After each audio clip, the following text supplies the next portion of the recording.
This week's episode is brought to you by Harry's. Harry's is all about a great shave at a fair price, which is why over 3 million men have switched. It was started by Jeff and Andy, who were two ordinary guys who were just fed up with getting charged an arm and a leg for razor blades. So they started Harry's to fix shaving. Harry's stripped out the unnecessary features, vibrating handle, heated blades, 15 lubricating strips, and the unnecessary costs to deliver customers one perfect razor at an amazing price. And since a good shave comes down to good blades, Harry's owns their own factory, and they're able to deliver amazing quality blades for just $2 compared to the $4 or more you would pay at the drugstore. And all products are backed by a 100% quality guarantee. So more than 3 million men have switched to Harry's, and I'm one of them. I love the feel of the shave, I love the ease of getting new blades in the mail, and most especially, I love paying a reasonable price. Now, Harry's is so confident you're going to love their blades, they're going to give you their trial set for free. That's a $13 value for free when you sign up at harrys.com/revolutions. You just pay for shipping. Your free trial set includes a weighted ergonomic razor handle, 5 precision-engineered blades with a lubricating strip and trimmer blade, rich lathering shave gel, and a travel blade cover.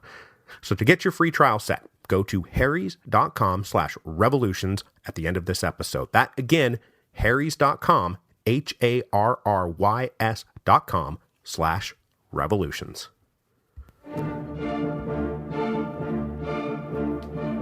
Hello, and welcome to Revolutions. Episode 7.26, The Battle for Vienna.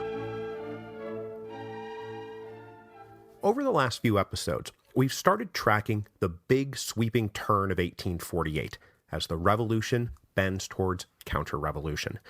The events of March 1848 had the forces of absolutism and conservatism running scared. Faced with armed insurrection, barricades, and fighting in the streets, the crowned heads of Central Europe did what it took to survive. They installed liberal ministries, they promised constitutions, they allowed elections to democratic assemblies. But over the summer of 1848, that old entropy of victory we've seen so often here on the podcast began to rear its ugly head. The divisions within the forces of revolution, between the liberals and the radicals and the socialists, led to an opportunity for the forces of absolutism and conservatism to regroup and strike back. In the Habsburg territories, two major lines of tension combined to wreck the revolution in Vienna. One between the liberals and radicals in the imperial capital, and another between the Hungarians and the Austrians. In October 1848, these two lines of tension would both snap and create one of the great climactic moments of 1848. The final battle for Vienna and for the revolution in Austria was about to begin. But to get to the battle in Vienna, we must first head to Budapest. By the beginning of September 1848, the Ministry of Lajos Batthyány had been in power for nearly 6 months, which is a pretty good run considering how every other new government we've seen has resigned almost as quickly as they were formed. Now, like most liberals in 1848, the Batthyány government believed that the victories they had secured back in March and April, victories that culminated with the April Laws, were just about as much as they could possibly hope to extract from the revolution.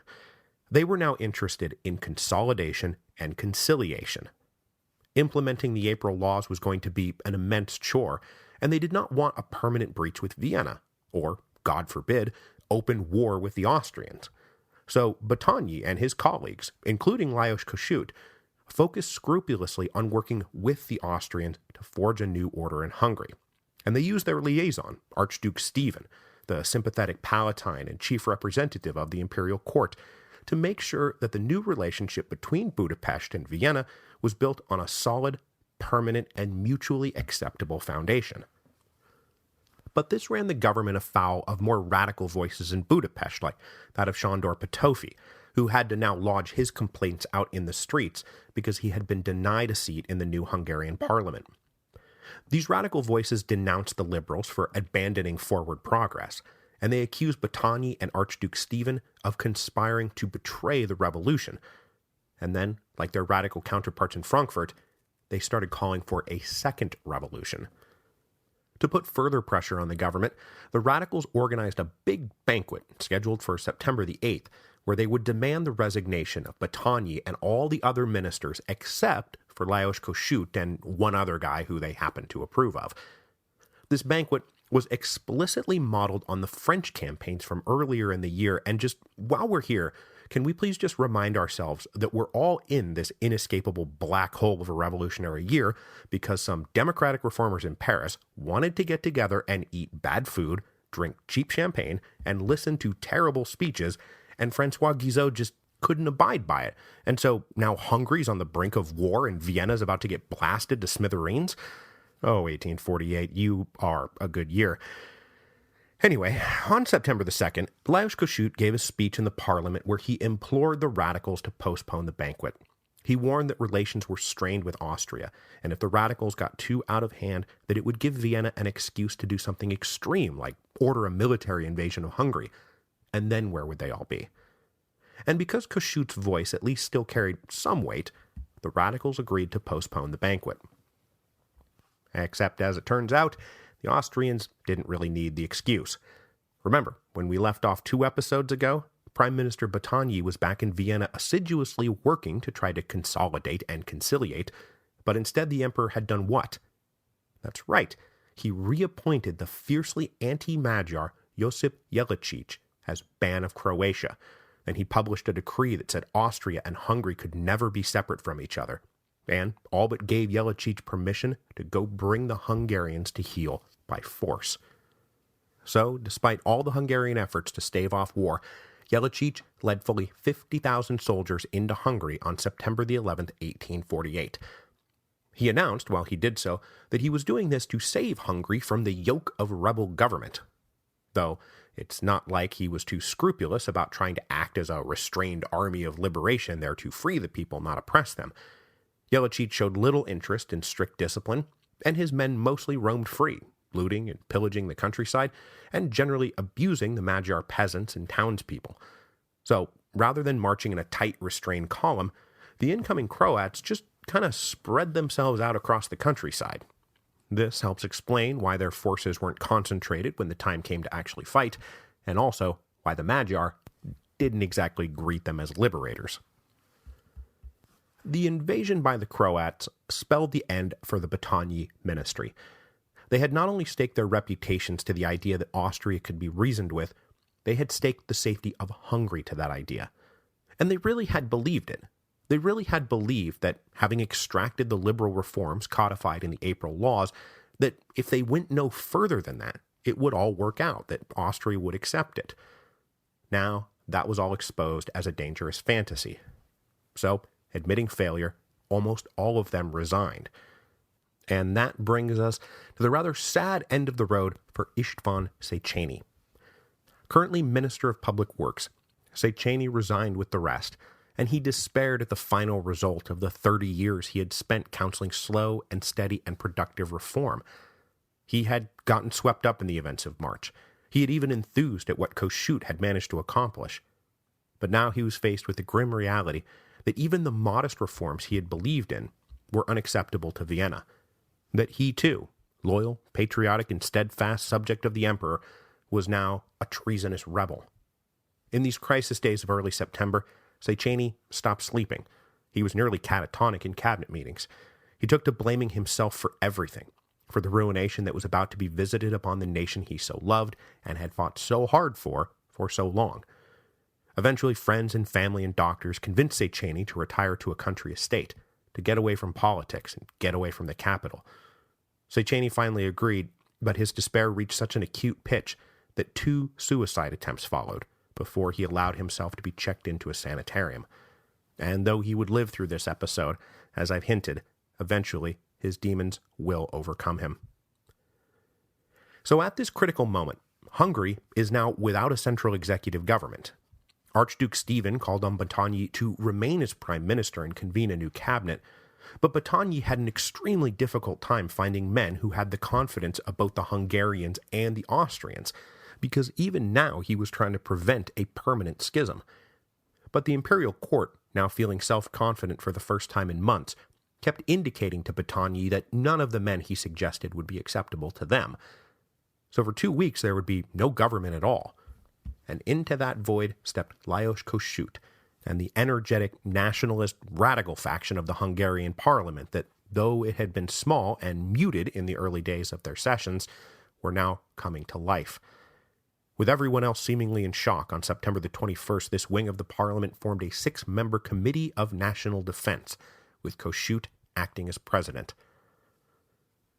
The first order of business for the Committee of National Defense was obviously national defense, and the state of the Hungarian army was not particularly impressive in September of 1848.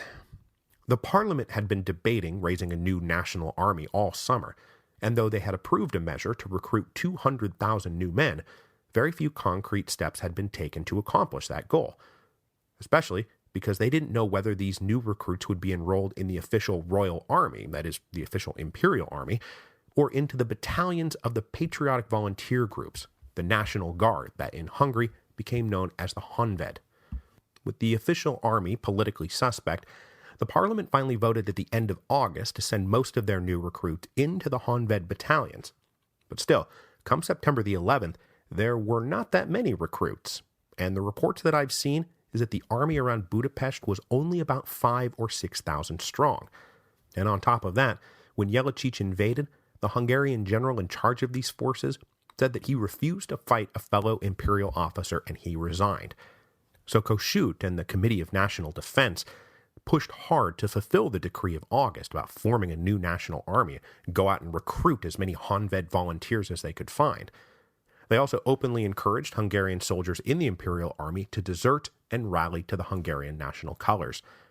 With an enemy army on the way, the citizens of Budapest dug earthworks and trenches outside the walls of the city, and then Kossuth himself went out on what can only be described as an evangelical recruiting mission, going from town to town and using every ounce of his fiery oratory to get as many people to join the patriotic national army as possible. And he did manage to raise 16,000 men by the end of the month. Meanwhile, Battagny, still maybe prime minister, asked Palatine Stephen to take over as commander-in-chief of the forces.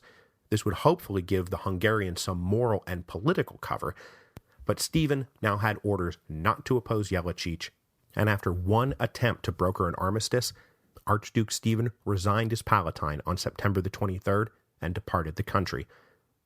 Scorned in Hungary as a traitor and scorned in Austria as a revolutionary troublemaker, Stephen spent the rest of his life in exile.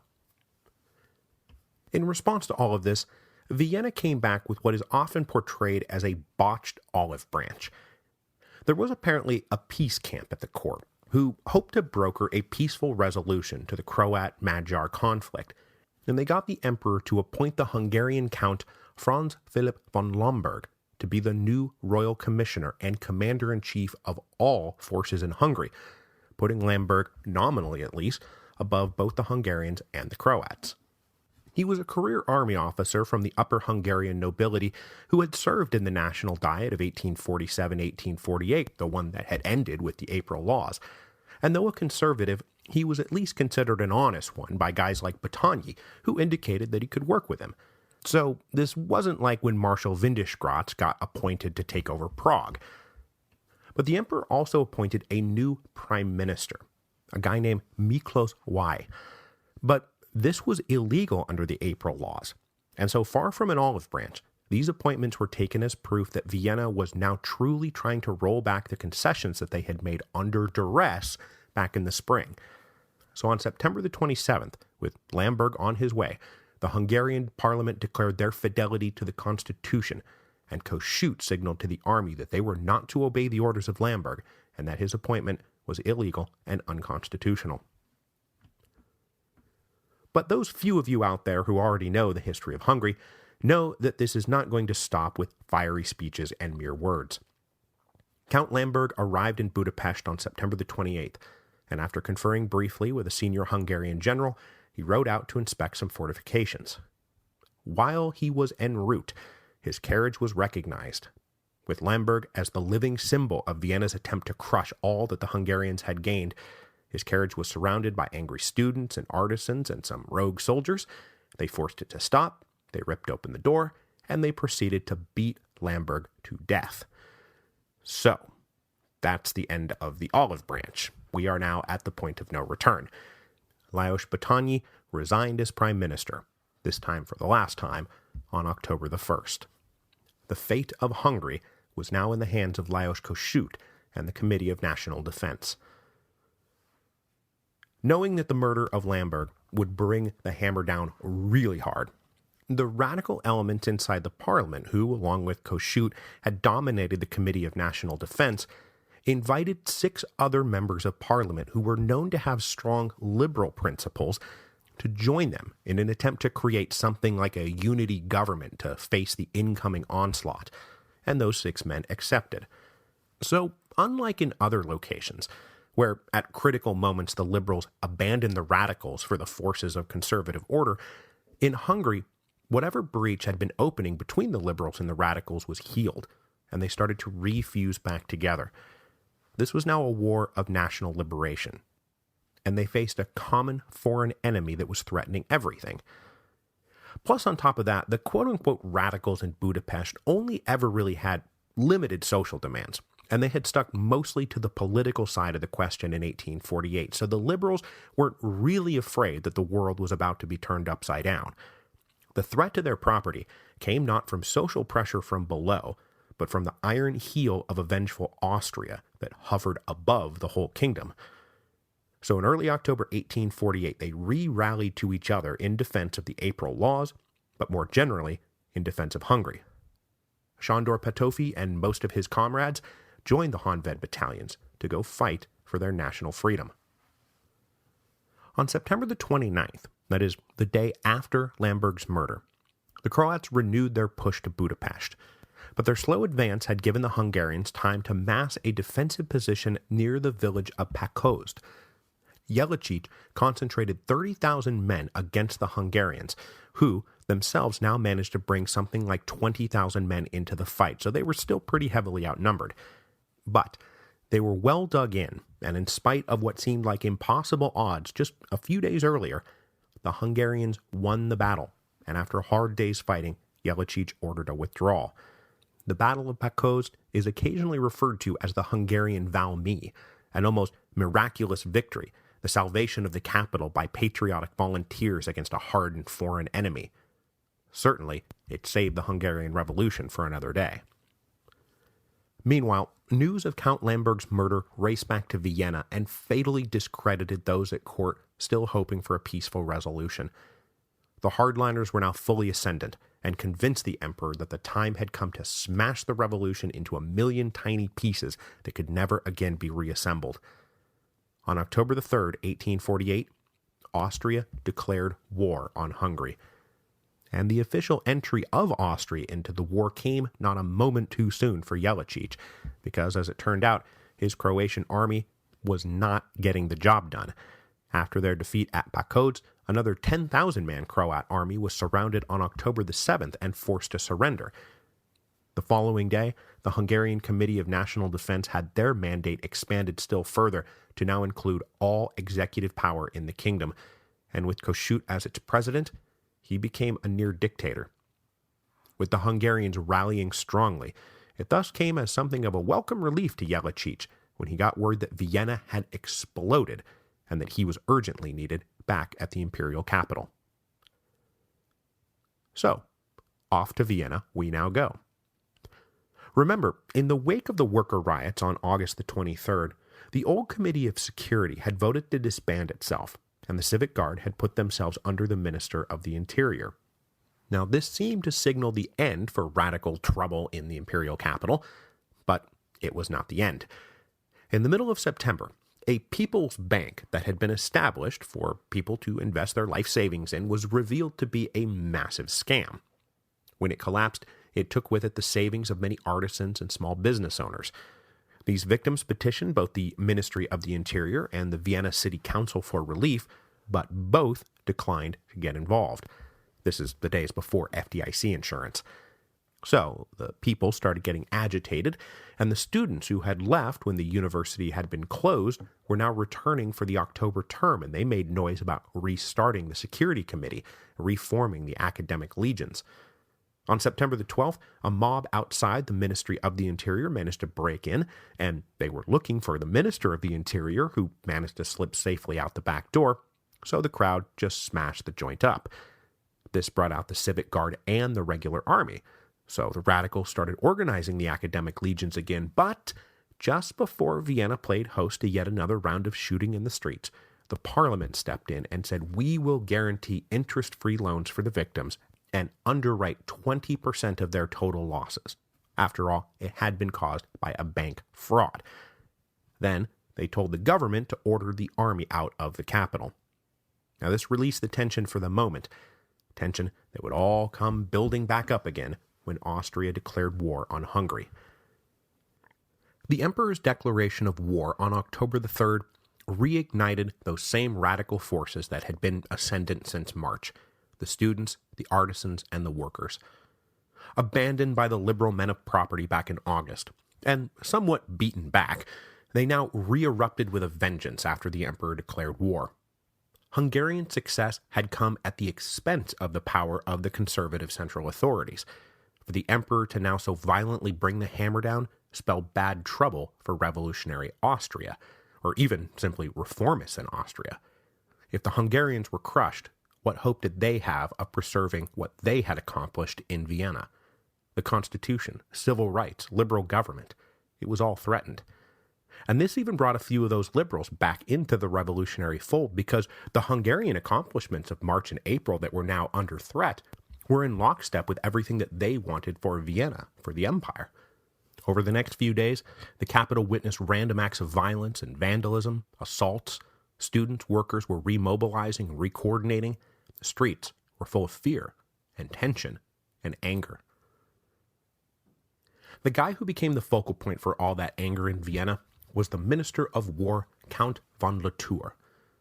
Latour was a conservative who had been the principal supporter of Josip Jelačić over the past few months. He had continued to fund Jelačić even after he had been deposed as Ban of Croatia, and had been among those working at court to get him reinstated as Ban of Croatia. Latour wanted the Hungarians beaten back into line, then he wanted the empire to return to its rightful conservative absolutism. On October the 6th, 3 days after the declaration of war, Latour ordered Imperial troops from around Vienna to board trains that would take them to the front lines in Hungary. But the radicals organized to stop the troop transfers. Gathering in their reformed academic legions and companies of more radically oriented civic guard, all marched together down to the train station. There, people started tearing up the train tracks to stop the trains from rolling. Then, a company of grenadiers mutinied to the people and themselves got in on the action, blocking a bridge from the city to the station. Latour ordered in more regular troops to disperse these mobs and force the mutinous grenadiers onto the train.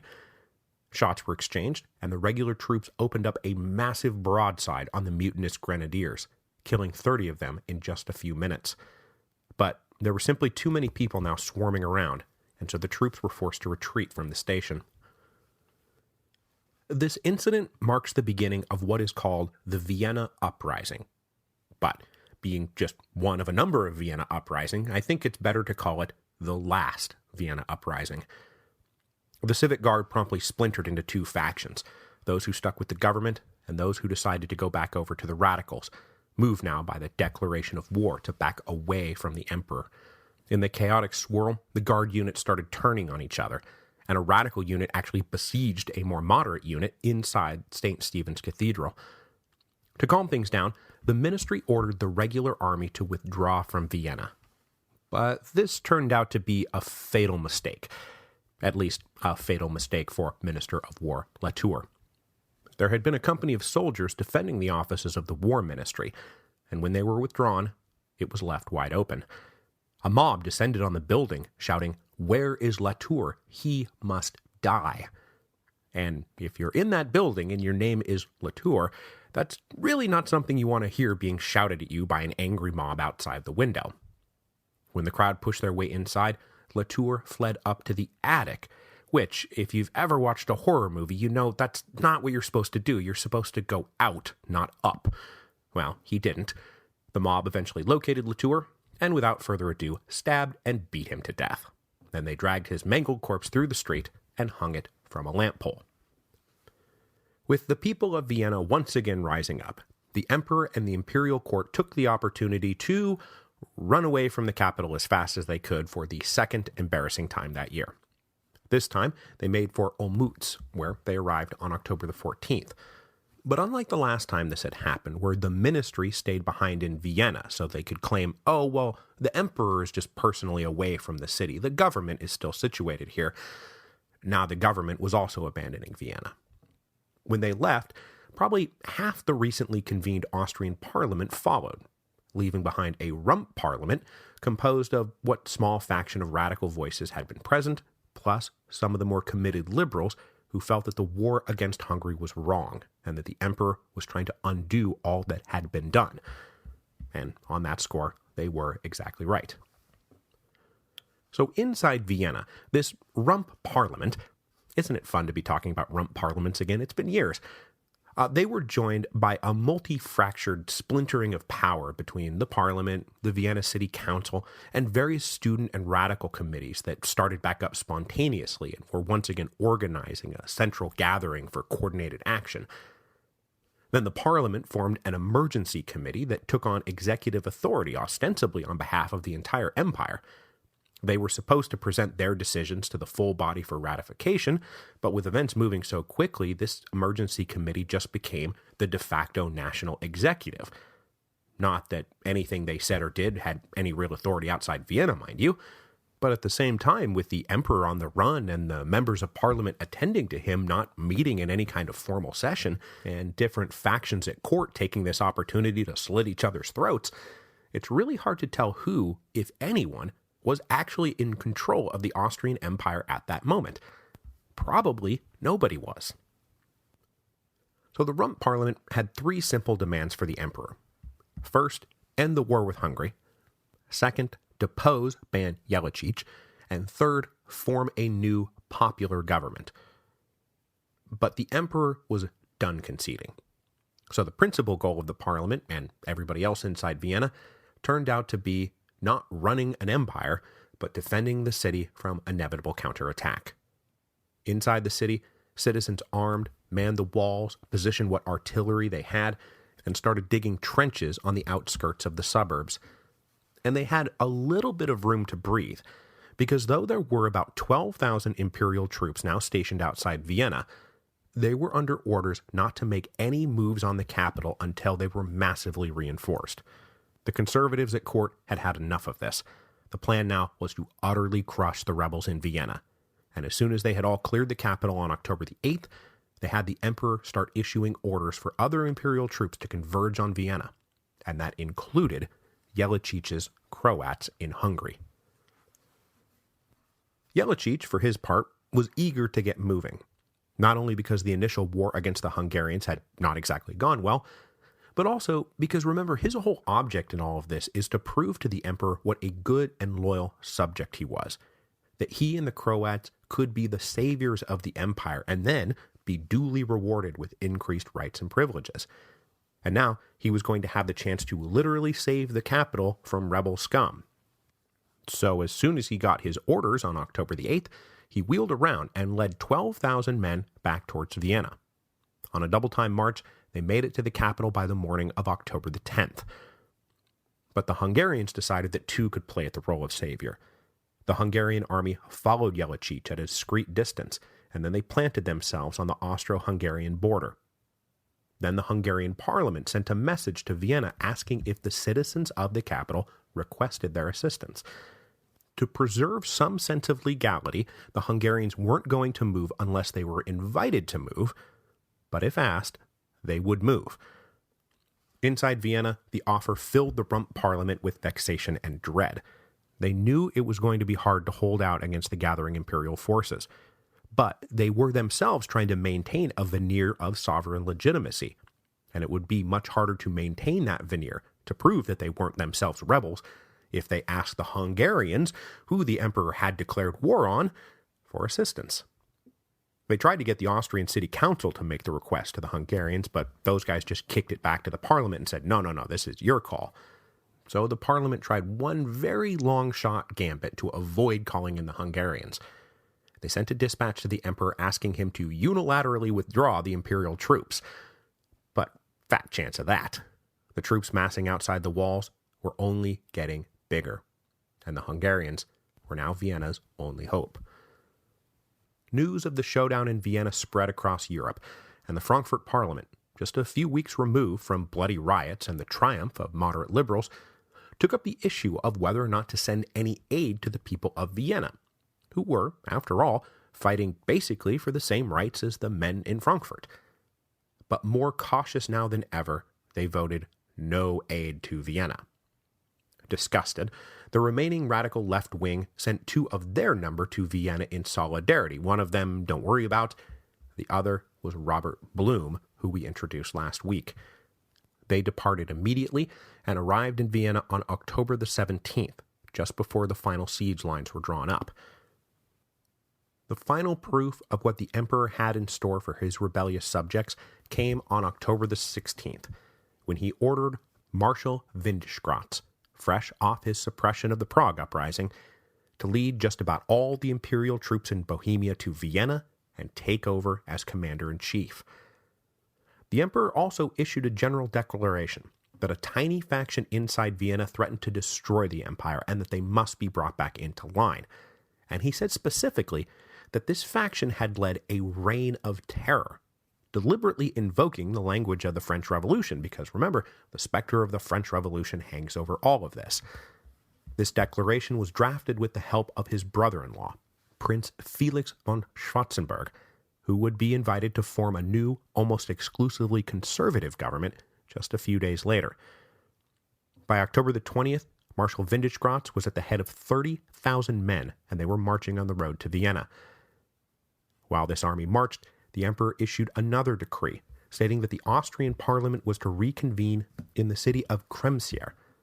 The members who had already decamped to Vienna made their way over no problem, but those remaining inside Vienna in the Rump Parliament refused to budge. But in their disobedience, they were now no longer the legitimate parliament. That was a claim now held by the assembly of men gathered in Kremsier on October the 22nd. On October the 23rd, Marshal Windischgratz and his men arrived. There were now 70,000 troops surrounding Vienna, completely cutting the city off from the outside world. The conservatives at the Habsburg court wanted this to be the end of rebellious Vienna. On October the 24th, Marshal Windischgratz offered an ultimatum to the city.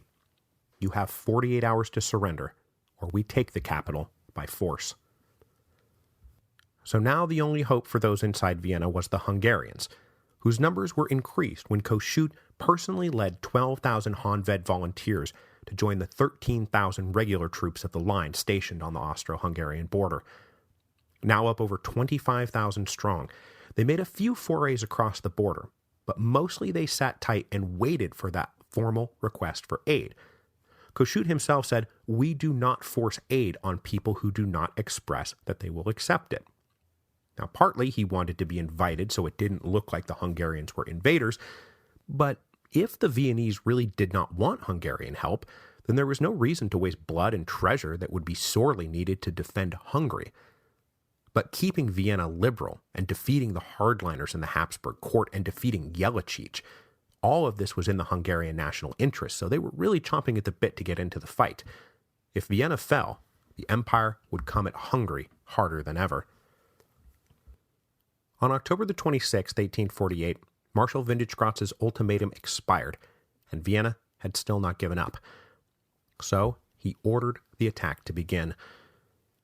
The Imperial artillery bombarded the outskirts of the city, while Ban Jelačić led an attack into the eastern suburbs. The Viennese didn't go quietly, though, and it took 12 hours of hard fighting to push them back. There was then a lull the next morning, but when no white flag went up, the attack was renewed. This time everywhere. The Imperial forces advanced from all sides. The workers had barricaded most of the suburban streets outside the central city, and they had to be cleared with hand-to-hand fighting. But the Imperial troops kept advancing, and by the evening of October the 27th, the army was at the gates of the inner city. The suburbs were now all in flames. Windischgratz ordered the main city bombarded all night, but then on the morning of October the 28th, the attack paused again. But the city was still not giving up.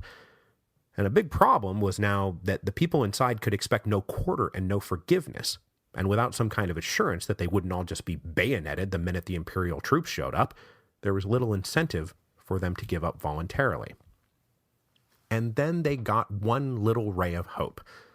Lajos Kossuth finally decided he was done waiting for anybody to ask the Hungarians to enter the fray. With the smoke from the suburbs of Vienna visible, Kossuth led his army forward. Those inside Vienna spotted the Hungarians advancing, so there was still hope. This forced the Imperial army to halt its attack on Vienna, and Windischgratz sent 28,000 men under Jeličić to stop the Hungarians. On October the 30th, the Magyar army was just a few miles from the city, but the Imperial forces were well positioned to meet them. They had set up an artillery battery out of view, behind the heights of Schwehat, and the Hungarians walked right into it. Multiple attempts by the Magyar to push on in the face of close-range blasting came to nothing.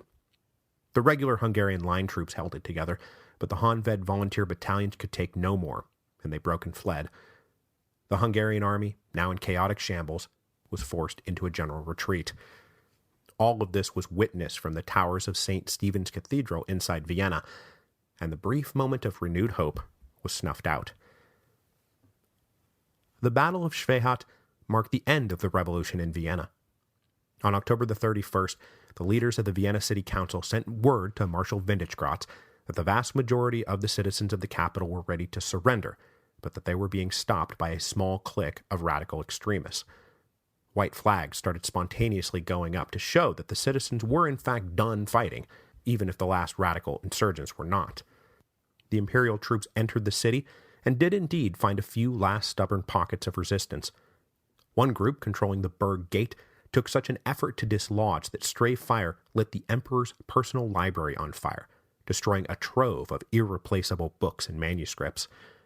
But these pockets were only pockets, and on November the 1st, 1848, the Imperial army had fully occupied and taken control of Vienna. Martial law was put into effect, and 2,000 prisoners were rounded up. I have seen the total casualty numbers of all of this ranging from 2,000 to 4,000, so this is not some little thing with a few dozen or a few hundred dead. This was thousands. Among the last to be killed were about 24 leaders identified and summarily executed. Among them was Robert Blum. Despite his claim to parliamentary immunity, the leader of the radicals in the Frankfurt Parliament was hauled before a military tribunal on November the 9th, found guilty, and shot. This would be a scandal and make him a martyr, but it would also mark him as a symbol of the hard death of the revolutions of 1848. So this failed Vienna uprising of October 1848 marked the end of the line in the imperial capital, and it would set up a renewed push from Habsburg absolutists to take back control of their empire, most especially now from the Hungarians. But these forces of absolutism still had trouble on their Italian flank, and next week we will return to the peninsula as the forces of Risorgimento attempt to regroup in the wake of Piedmont's failed invasion of Lombardy-Venetia. Now, Venice still holds out under Daniel Manin, and further south, the citizens of Rome, increasingly furious that Pope Pius IX had betrayed the cause of liberation and unification, would send the Pope running for his life.